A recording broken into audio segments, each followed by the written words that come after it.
પ્રાયોજક છે cancer healer centre, a new beginning. Morbi ટંકારમાં high profile જુગાર મામલે કાર્યવાહીનો મામલો. સસ્પેન્ડેડ અને ફરાર પીઆઈ વાયકે ગોહિલની અરજી પર હાઈકોર્ટમાં સુનાવણી. હાઈકોર્ટે ફરિયાદ રદ કરવા કરેલી અરજી ફગાવી. તત્કાલીન પીઆઈ યુવરાજસિંહ કિશોરસિંહ ગોહિલે ફરિયાદ રદ કરવા કોર્ટમાં અરજી કરી હતી.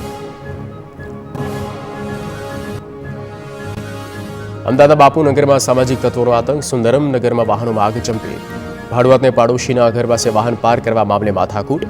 જે બાદ મકાન માલિકે પાડોશીના વાહનમાં આગ લગાવી. પાર્ક કરેલા અન્ય 2 વાહનોમાં પણ આગ ચાંપી. બાપુનગર પોલીસમાં ફરિયાદ કરવામાં આવી.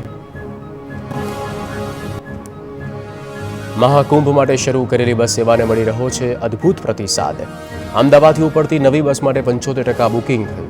રાજ્યમાં નવી 6 બસ પ્રતિદિન ચલાવવાનો રાજ્ય સરકારનો નિર્ણય. અન્ય શહેરોમાંથી શરૂ કરેલી બસ માટે અત્યાર સુધી 38% બુકિંગ. હજુ પણ લોકો સતત જીએસઆરટીસીનો સંપર્ક કરી રહ્યા છે.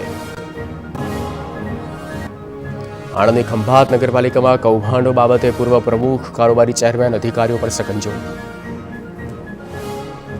પ્રાદેશિક કમિશનરે આપ્યા કાર્યવાહીના આદેશ. 2017થી 2023ના કોન્ટ્રાક્ટ અંગે હતો વિવાદ. મુદત પૂરી થયા બાદ ટેન્ડર વિના કોન્ટ્રાક્ટ આપ્યો. ગટરના મેન્ટેનન્સ માટે ટેન્ડર વિના 30% વધારા સાથે કોન્ટ્રાક્ટ આપવામાં આવ્યો. અમદાવાદમાં પ્રતિબંધિત પ્લાસ્ટિકનો ઉપયોગ ઘટાડવા કોર્પોરેશનનો નવતર પ્રયોગ. 12 કરોડ રૂપિયાના ખર્ચે ઘર દીઠ 2 કાપડની થેલીઓનું કરાશે વિતરણ. કુલ 16 લાખ ઘરમાં 32 લાખ કાપડની થેલીઓ વહેંચાશે. કોર્પોરેશન દ્વારા મળેલી થેલીઓનો ઉપયોગ થશે કે નહીં તે સવાલ. ગુજરાત સ્ટેટ લીગલ સર્વિસ ઓથોરિટીએ લોકોમાં કાયદાકીય જાગૃતિ લાવવા મોબાઈલ અવેરનેસ બસ તૈયાર કરી. લીગલ સર્વિસ ઓથોરિટીના ચેરમેન અને હાઈકોર્ટ જજ બિરેન વૈષ્ણવે બસને લીલી ઝંડી આપી. 10 ફેબ્રુઆરી સુધી મોરબી અને કચ્છ જિલ્લાના લોકોને ઓથોરિટીની કામગીરી અંગે માહિતગાર કરવામાં આવશે.